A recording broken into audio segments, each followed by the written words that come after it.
छत्रपती संभाजीनगरमध्ये पुन्हा एकदा दुसऱ्या दिवशी अतिक्रमण काढण्याचे काम मात्र महानगरपालिकेने हाती घेतलेलं आहे। काल जे आहे तर नगर एमआयएमचे नगरसेवक मतीन पटेल यांच्या घराचे जमीनदोस्त केल्याचं आपल्याला पाहिजे। ज्या घरामध्ये हिरा खान यांना आश्रय दिला होता ते घर जे आहे ते काल महानगरपालिकेने अतिक्रमण पथकाने पाडलं।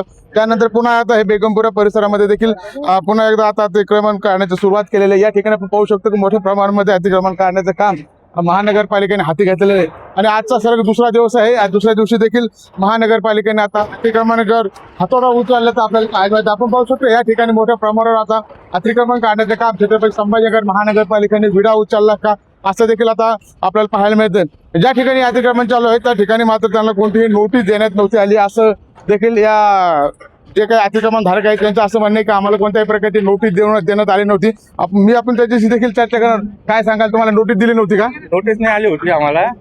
हे एकदम धप्पा झाला ना आम्हाला।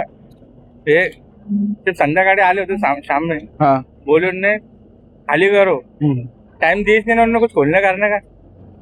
इतना बड़ा सेटअप का लेके जाना फिर हमने। काय काय होतं तिथून? म्हशी वगैरे? म्हशी होती, चारा होता। अच्छा, म्हणजे आता हे काढण्यास तुम्हाला आता परेशानी होती का? लई परेशानी होऊ लागली ना आता। बघा तुम्ही मशीन बिशीन पडले। नक्कीच ज्याचं अतिक्रमण आहे त्या अतिक्रमण धारकाला हे माहिती नाही की त्यांना कोणत्या प्रकारची नोटीस देण्यात नव्हती आली। त्यानंतर मात्र हे अतिक्रमण काढण्याचं काम महानगरपालिकेने हाती घेतलं आहे।